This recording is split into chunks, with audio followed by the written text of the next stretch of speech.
Honestly, Mother, you shouldn't be using the stove anymore. What if you forget to turn it off? My hands were in the warm, soapy water of the kitchen sink. My daughter-in-law, Brenda, said it with a smile so sweet it could give you a toothache. The old refrigerator hummed its familiar tune behind me. A hot flush of shame crept up my neck, followed by a chill of real fear. This was my kitchen, my home. We just worry, she added, her voice soft as a blanket. She held a wine glass up to the light, polishing a smudge that wasn't there. I turned back to the sink and watched the suds swirl down the drain. My independence suddenly felt like a fragile teacup, one I might drop and shatter on the linoleum floor. This house was starting to feel like a place I was only visiting. I kept thinking about my fall last week. In truth, I'd caught my toe on the edge of the Persian rug my late husband George loved so much. It was a simple trip, a clumsy moment, nothing more. But when Brenda retold the story, it became a dramatic collapse. She just crumpled, she'd said to my son Mark over the phone. One minute she was walking, the next she was on the floor looking so confused. Mark came over later, his face a perfect mask of loving concern. He sat beside me on the sofa, the old springs groaning. "Mum, maybe we should get some of those grab bars for the shower," he said, showing me pictures on his phone. The chrome bars looked cold and clinical. I felt like a specimen under a microscope in my own living room. They weren't just looking at me, they were looking for cracks. The next Tuesday was my grocery day. As I was getting my purse, Brenda met me in the driveway. The air smelled of freshly cut grass from next door. "Let me handle this. It'll be faster," she said, holding her hand out for my car keys. She plucked my shopping list from my fingers. "You just rest." I sat in my own armchair, listening to the grandfather clock tick away the minutes. When she returned, the plastic bags rustled with things I never bought. The cheap coffee that tasted like dirt, the flimsy bread that was mostly air. She'd forgotten my Earl Grey tea and the cornmeal for my muffins. "It's so hard to keep track of everything for you," she sighed, putting a carton of milk in the fridge. "But don't you worry." I said nothing. The injustice of it all sat like a cold stone in my gut. Mark came by that Friday, alone this time. He sat me down at my oak kitchen table, the one where I'd helped him with his homework for years. The afternoon sun made dust motes dance in the air. He slid a thick stack of papers across the polished wood. "It's just a precaution, Mum," he said, his voice gentle. "A power of attorney, to protect you." He made it sound like a gift, a way to lift a burden I didn't even have. It would just let me and Brenda help with the bills, talk to the doctors, make things easier. He tapped a perfectly manicured finger on the signature line. He stood up to leave, the scent of his expensive aftershave lingering. He left the papers right there on the counter, already signed by him and a notary. "Think about it," he said from the doorway. "Sign when you're ready." The papers sat there, white and official, feeling heavier than a tombstone. The next morning, I took the papers and walked next door to Carol's house. The rich smell of her coffee filled her little kitchen. I set the documents on her yellow Formica countertop. "Mark wants me to sign these," I said. My voice felt thin. Carol put on her reading glasses and picked them up. She read for a long moment, the only sound the quiet clink of her spoon against her ceramic mug. Finally, she put the papers down. "He said it's to protect me," I added quietly. Carol looked at me over the rim of her glasses, her eyes sharp and missing nothing. "Protect you," she said. "Or protect his inheritance?" The question hung in the quiet air between us, ugly and undeniable. My favorite porcelain teacup was missing. It was a delicate thing, with tiny blue flowers painted by hand, a wedding gift from my late husband, Robert.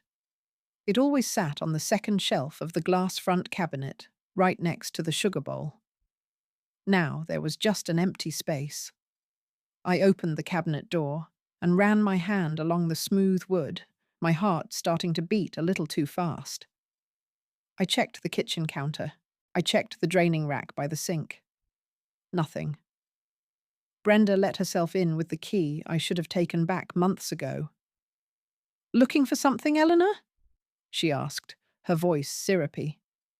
I told her about the teacup. She made a little show of helping me look, opening and closing drawers with dramatic sighs. "Oh dear," she said, pulling open the silverware drawer. There it was, nestled awkwardly between the soup spoons and the butter knives. "See what we mean about your memory?" I stared at the cup. The cold metal of the spoons seemed to mock its delicate china. I had no memory of putting it there, not a single flicker. For the first time, a cold, genuine sliver of doubt slid into my heart. Maybe they were right. The phone rang 2 days later. It was my doctor's office, confirming my appointment. I didn't remember making one. Then my son, Mark, was on the line, patched in from his office. "Hi, Mum. I'm on with Dr. Miller. I thought it would be good for us to all talk about your recent episodes." The hum of my old refrigerator suddenly sounded very loud in the quiet kitchen. I listened in a fog as Mark recounted my fall. He told the doctor I couldn't find my car keys for an hour last Tuesday, conveniently leaving out that Brenda had tidied up and put my purse in the hall closet. "We're just worried, Doctor," Mark said, his voice thick with false emotion. "Her memory seems to be getting so unreliable." Dr. Miller was quiet for a moment. "Eleanor," he said, and his professional tone now had a new note of concern in it. "I think it would be wise to schedule a full cognitive assessment, just to get a baseline." I hung up the phone and felt a chill that had nothing to do with the thermostat. An official test, a piece of paper that could be used to take everything from me. That afternoon, I couldn't settle. I pulled out my old photo albums, the big ones with the sticky pages and the crinkly plastic covers. I sat in my armchair, the afternoon sun warming the worn fabric. There was Robert and me on our wedding day. I remembered the scratchy lace on my dress and the smell of the gardenias in my bouquet. There was Mark, at age 5, holding a frog. I remembered the exact shade of green of that frog and the sound of his squeal when it jumped out of his hands. I went through every picture, every holiday, every birthday. My mind was as clear as a bell. I remembered the names of cousins I hadn't seen in 30 years. I remembered the recipe for the cake in a photo from 1982. The woman in these pictures was sharp, capable, and full of life. She was not the confused, frail creature Mark had described to the doctor. A cold resolve began to settle in my bones. They weren't just mistaken, they were building a case against me. Brenda came by the next week, holding my mail. "This all looks so complicated," she said, spreading my social security statement and a bank notice on the kitchen table. The papers felt like an invasion. "You have so much to keep track of." She tapped a finger on my checking account balance. "You know, we could just add Mark's name to the account.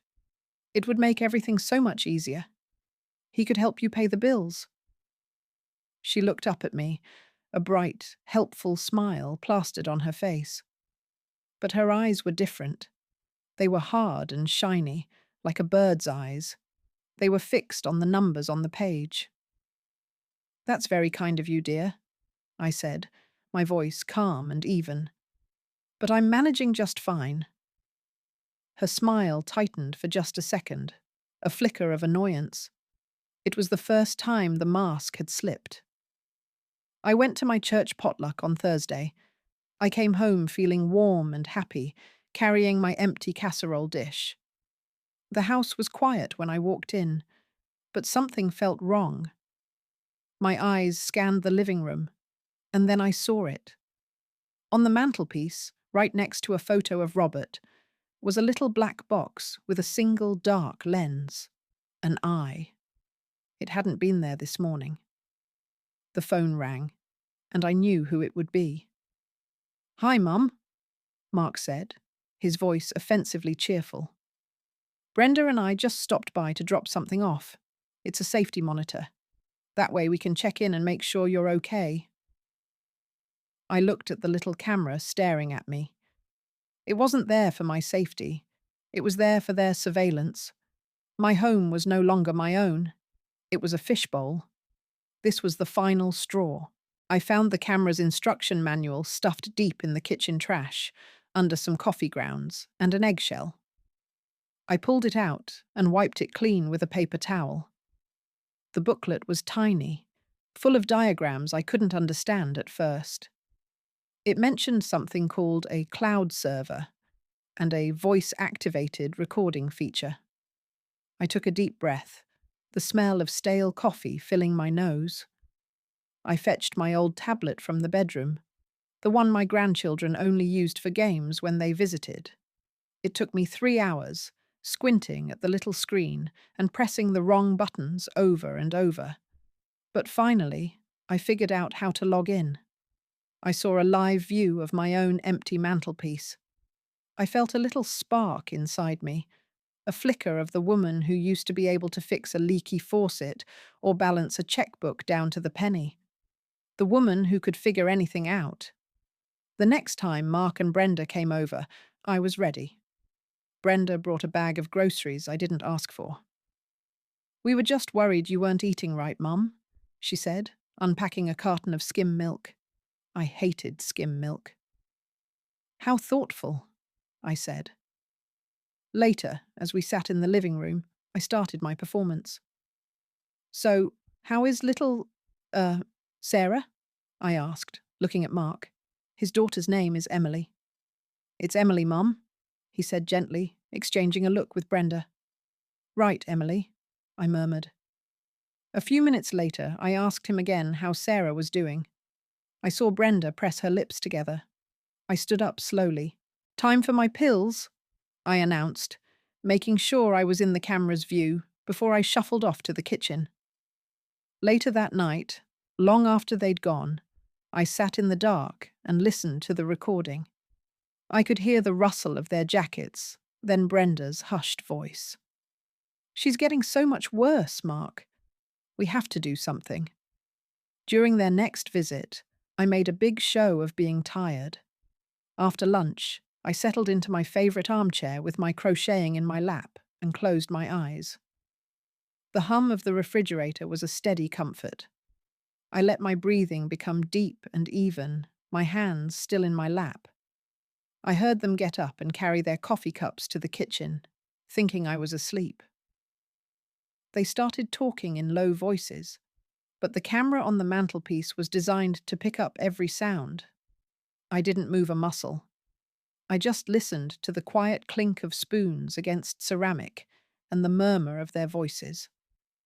That night, my heart hammered against my ribs as I logged into the server on my tablet. I found the clip. The audio was clear. Brenda said, "The doctor still seems on the fence." Then I heard my son, my own boy, say the words that stopped my breath. "One more fake fall should convince him." My blood ran cold. I fumbled with the tablet, my hands shaking, and managed to download the audio file. I saved it to a little USB stick I found in a drawer and hid it inside my sewing box, beneath a tangle of old thread. For a whole day, I just sat with the shock. It was a physical weight, pressing down on my chest. But then the shock burned away, and what was left was as cold and hard as a diamond. My grief turned into a quiet, icy rage. This wasn't about my health. It was about my house, my savings, my life. I went to the drugstore and bought a cheap pay-as-you-go phone, the kind that comes in a plastic blister pack. I paid for it in cash. Back home, I unwrapped it and called my niece, Sarah, the paralegal in Chicago. "I need a recommendation, honey," I said, keeping my voice steady. "The best elder law attorney you know of in my area." She gave me a name without asking too many questions. "Is everything all right, Aunt Eleanor?" she asked, a note of worry in her voice. "Everything is about to be," I said. They weren't worried I would forget. They were worried I would remember. I made the appointment for the following Tuesday. The lawyer's office was downtown, in an old brick building with a quiet, dignified lobby. The air inside smelled of floor polish and old paper. The lawyer, Ms. Davis, was a woman in her 50s with sharp eyes and a no-nonsense haircut. She didn't talk down to me. She just listened. I didn't play the recording. I just told her about the power of attorney papers, the constant suggestions about my memory, and the camera. "They want to protect my assets," I said. "I'd like to do the same." She nodded slowly, her pen making small, neat notes on a yellow legal pad. "We can revoke any potential POA immediately," she said, her voice crisp and clear. "We can also create a living trust and rewrite your will to ensure your wishes are followed precisely." For the first time in months, sitting on the firm leather chair in that quiet office, I felt a flicker of real power. I wasn't just a confused old woman, I was a client. My little test of courage came on a Tuesday. The mail carrier's truck groaned as it pulled away from the curb, and I walked out to the box. The metal door was cool to the touch. I pulled out a handful of envelopes, a bill, a catalogue, a letter from my church. Before I could even get back to my front porch, Brenda's car pulled into the driveway, gravel crunching under the tires. She got out, a bright, false smile plastered on her face. "Let me get that for you, Eleanor. No need for you to worry about bills and junk mail." She reached for the letters in my hand, her perfume sharp and sweet in the afternoon air. My fingers tightened on the paper. I didn't pull away. I just held on. "I can manage my own affairs, thank you, Brenda." Her smile faltered. Her eyes, which had been so full of pity, flashed with something hard and annoyed. She looked at me as if I had suddenly grown a second head. I looked right back at her, my expression calm. "The funny thing about being treated like a piece of furniture is that you hear everything." She dropped her hand and gave a little huff. "Fine. I was just trying to help." She brushed past me into the house, and I knew the first thing she would do was call Mark and tell him I was being difficult. I spent that weekend gathering my life into a single manila folder. The quiet house was my ally. I opened my late husband's old desk, the scent of cedar and old paper rising to meet me. I found the deed to my house, the pages thin and soft. I gathered bank statements, my Medicare information, and the current will that Mark had so helpfully arranged for me 5 years ago. At the public library, the air hummed with the quiet whir of computers. I sat at the scanner, the bright white light flashing over each document, turning my history into a file on a tiny flash drive for Ms. Davis. The young librarian showed me how to do it, her voice patient and kind. Back home, I found the old envelope for our safe deposit box key. The key was long gone, the box closed out years ago, but I'd kept the little paper sleeve for sentimental reasons. My fingers felt something stiff inside. I pulled it out. It was a folded piece of paper. On it, in my husband's neat, careful handwriting, was a list of stocks he'd bought for me, right after Mark was born. Stocks I had completely forgotten existed. My second meeting with Ms. Davis felt different. I felt less like a victim and more like a client. Her office was quiet, smelling of coffee and old books. The polished wood of her desk felt solid under my hands.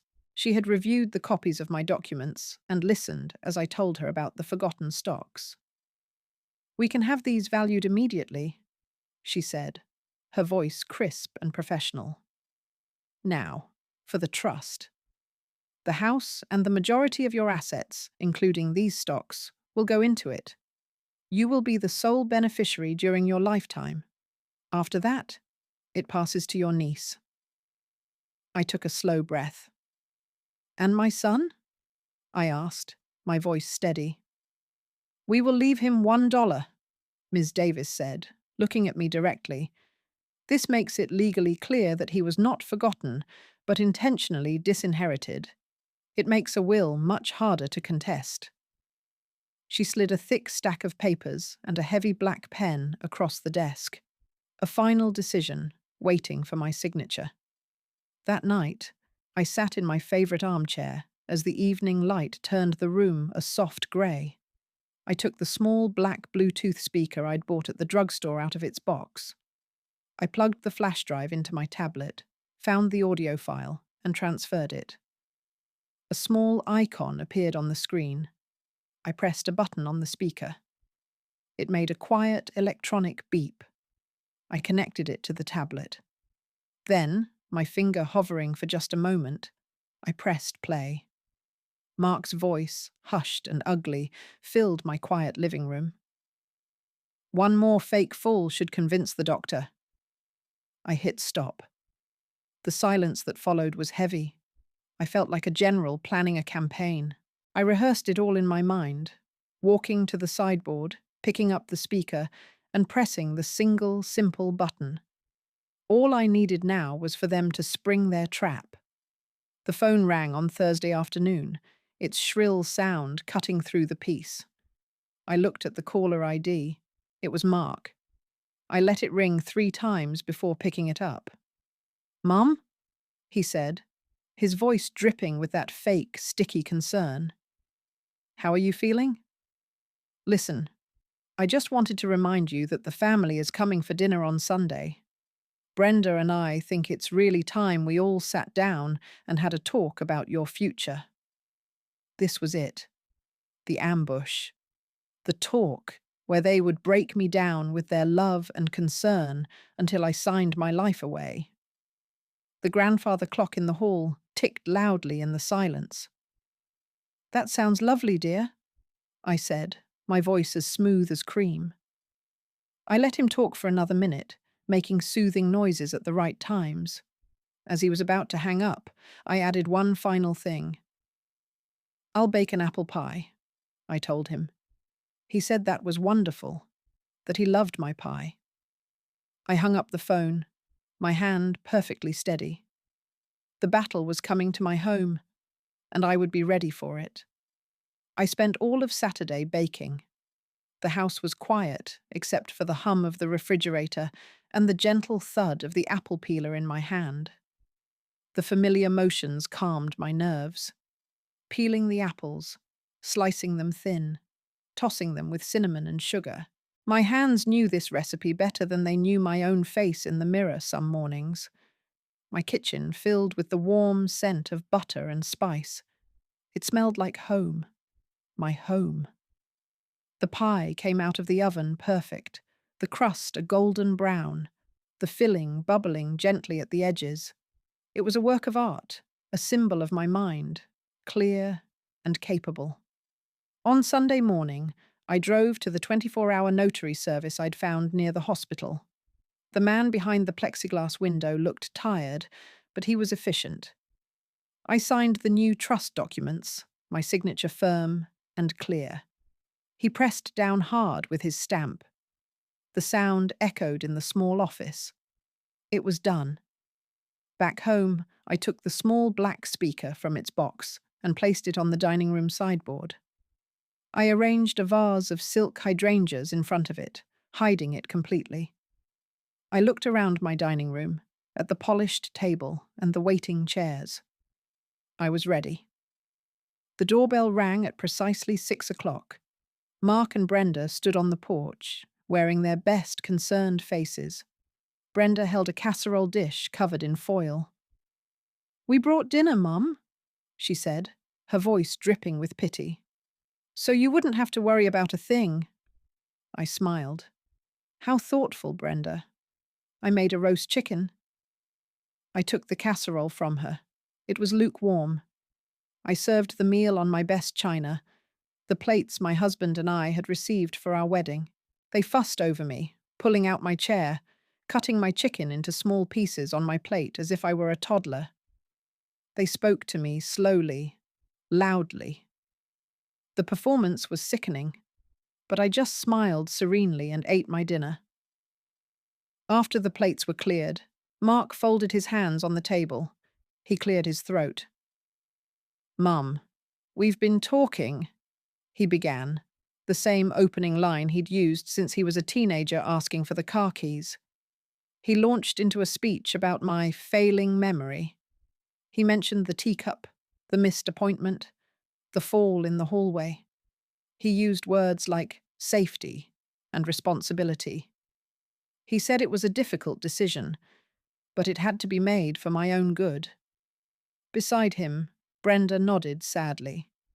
She reached over and patted my hand, dabbing at a perfectly dry eye with her napkin.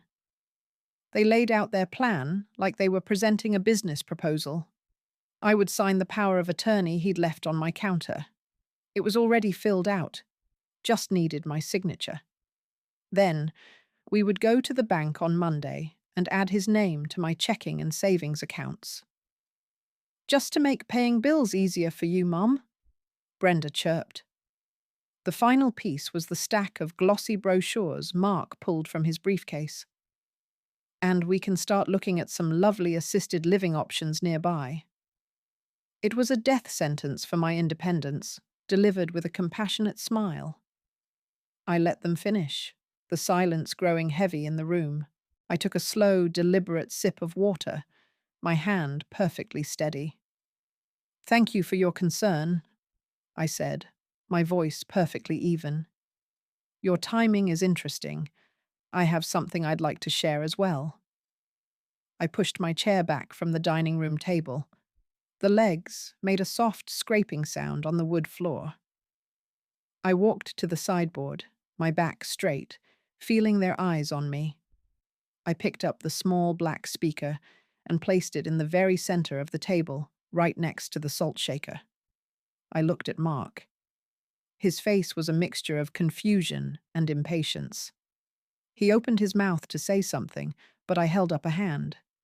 Then I looked him directly in the eye and pressed the play button. Mark's voice filled the stunned silence. One more fake fall should convince the doctor. The sound was a little tinny, coming from such a small device, but the words were perfectly, damningly clear. Brenda's sickly sweet reply followed, something about how soon they could get the paperwork signed. Brenda's jaw dropped. I saw the motion out of the corner of my eye. Mark's face drained of all color. He looked like a man who had seen a ghost. He stared at the little black box as if it were a snake coiled on my good tablecloth. The air in the room grew thick and heavy. Even the hum of the refrigerator in the kitchen seemed to stop. I reached out and pressed the button again, cutting off the recording. I stood up, placing my palms flat on the table for just a moment. The polished wood felt cool and solid under my hands. Now, I said, and my voice rang with a strength they hadn't heard in years. Who wants a slice of my freshly baked, perfectly remembered apple pie? I didn't wait for an answer. I picked up the silver pie server my mother had given me. It felt heavy and familiar in my hand. I made the first, perfect cut into the golden crust. The sound of the server slicing through the apples was the only noise in the room. They started sputtering then, just as I knew they would. First came the denials, weak and breathless. Then came the accusations, hot and angry. You tricked us, Mark finally managed to say, his voice shaking. You've been spying on us in your own home. Brenda began to sob. They were ugly, heaving sounds, but her eyes were dry as dust. "How could you be so cruel?" she wailed. "You're a manipulative, horrible old woman." I set a slice of pie on a plate and looked at her. "I learned from the best," I said calmly. "Now, I think it's time for you to leave my house." They didn't move. Mark stood up so fast his chair nearly tipped over. "You can't just kick us out. I'm your son. I have rights." I didn't raise my voice. I didn't need to. I picked up my phone from the sideboard. The screen lit up my face in the dimming light of the evening. "You have 60 seconds, I said, my thumb hovering over the number 9. "After that, I'm calling the police to have you removed for trespassing. I'm sure they'd be very interested in that little recording." That was it. The threat of real public shame. Brenda grabbed her purse. Mark snatched their coats from the hook by the door. He gave me one last look of pure hatred before they left, slamming the front door so hard the picture of my late husband on the wall rattled in its frame. The next morning, the sun streamed through my kitchen window, catching the dust motes dancing in the air. The silence in the house was so complete, it felt like a soft blanket. I picked up the phone and called a locksmith I found in the yellow pages. A nice young man came within the hour, his toolbox clanking softly as he worked. "All done, ma'am," he said, handing me a set of shiny new keys. "No one's getting in with the old ones?" "Thank you," I said, my hand closing around the cool metal. "That's exactly what I wanted." After he left, I took my phone and scrolled to Mark's name. I pressed the button that said, "Block." I did the same for Brenda. Then I cut myself a generous slice of the leftover apple pie. I ate it right there, standing at the counter, and it tasted like freedom. A week later, the mail carrier pushed a thick, creamy envelope through the slot in my door. The return address was a law firm I didn't recognize, in a fancy downtown building. I knew right away it was from Mark. I could almost feel the angry words through the paper, full of threats and legal jargon. I didn't open it. I walked to my desk, took out a fresh envelope and a stamp, and addressed it to Ms. Davis. I slipped the unopened letter inside, sealed it, and walked it out to my mailbox. The red flag went up with a satisfying little clank. I felt nothing at all. No fear, no tremor in my hands. Just a quiet, peaceful emptiness where all that anxiety used to be. That afternoon was my weekly bridge game at the senior centre. The room smelled of instant coffee and the rose-scented perfume my friend Margaret always wore. The soft snap of cards being shuffled was a familiar comfort. "Eleanor, dear," Margaret said as she dealt the cards, "we missed you at the potluck on Sunday. Are Mark and Brenda doing well?" All eyes turned to me. I carefully arranged the cards in my hand. "We had a disagreement about my future," I said, my voice calm and even. "I'm making my own plans now." A few of the women exchanged a quick look. Then Betty, who had her own troubles with her daughter, reached over and patted my arm. "Good for you," she said softly. No more questions were asked. In our world, that brief sentence said everything that needed to be said. Living alone in that big house suddenly felt wrong. Every creaking floorboard echoed with memories, and not all of them were good. It was too much space, too much quiet, too many ghosts. On Friday, I called a realtor my friend Carol had recommended. "It's a beautiful home, Eleanor," the realtor, a kind woman named Susan, told me. "In this market, it will sell very fast." "It was a good place to raise a family," I said, looking at the pencil marks on the doorframe where we'd measured Mark's height. "But that chapter is over." She was right. It sold in 2 weeks for more money than I ever imagined. As I watched the new family's little girl run across the lawn, I didn't feel sad. I just felt light, as if I'd finally taken off a heavy, waterlogged coat. I bought a small, sunny two-bedroom condo in a community across town. It had a pool and a garden club that met on Tuesdays. Everything was on one level, with wide doorways and a walk-in shower. No more stairs to climb, no more lawn to mow. The kitchen was brand new, with counters that gleamed under the recessed lighting. I stood in the empty living room, the smell of fresh paint filling my lungs, and pictured where my armchair would go. My old life wouldn't fit in this small space, and I was glad. Only the good things would come with me. That evening my phone rang. It was my niece, Sarah. "Aunt Eleanor?" she said, her voice bright and clear. "I booked my flight. I'll be there on Tuesday to help you move in." My niece Sarah arrived on a Tuesday, her suitcase bumping up the new walkway.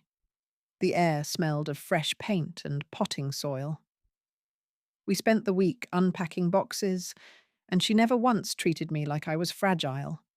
She just handed me the bubble wrap and pointed to the kitchen shelves. "Where do you want the good china, Aunt Eleanor?" she asked, holding up the teacup that Brenda had once hidden. We both looked at it for a long moment. "Front and center," I said. That evening, sitting on the floor surrounded by boxes, I told her everything. She didn't interrupt. She just held my hand, her grip warm and steady. When I finished, she looked at me with tears in her eyes. "I'm so proud of you," she whispered. This, I realized, was what family was supposed to feel like. The following Monday, my new phone buzzed on the counter. It was Ms. Davis. Her voice was as crisp and professional as ever. "Good morning, Eleanor. I have some news." I held my breath, the old familiar knot tightening in my stomach. "Mark's attorney has officially withdrawn their case. They sent a final letter stating they will not be pursuing any further action." "So, it's over?" I asked, my voice small. "It's over," she confirmed. "Congratulations, Eleanor. You're free." After I hung up, I walked over to my new armchair by the window. I sat down and watched a little yellow bird peck at the grass. One single, quiet tear of relief rolled down my cheek. The last chain had finally broken. I joined the garden club.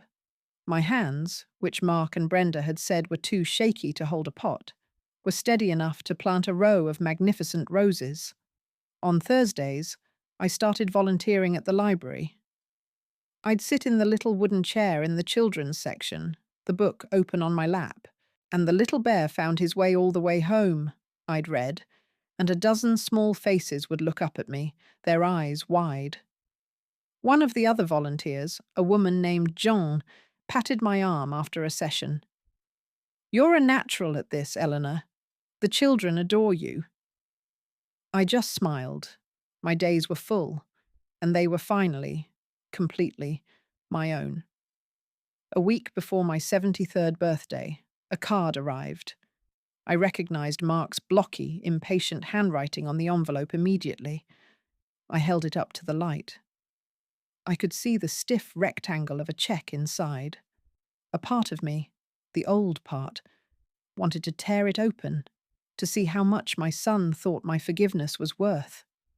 But I was not that woman anymore. I picked up a black marker from the pot on my kitchen counter. In clear, firm letters, I wrote, "Return to sender," across the front.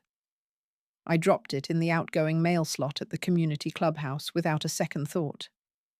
My peace was not for sale. I was sitting on my new patio. The sun was setting, painting the sky in soft shades of orange and pink. My neighbour Carol, the one who first planted the seed of doubt about Mark's intentions, was with me. We were sharing a pot of chamomile tea. The air smelled of jasmine from the trellis beside us. "Another lovely day," she said, her voice content. "Yes, it is," I replied. I wasn't waiting for a phone call. I wasn't worried about a surprise visit. I wasn't rehearsing arguments in my head. I was simply here. The warm mug in my hands, the scent of flowers in the air, the comfortable silence between friends. I was finally, completely, at peace.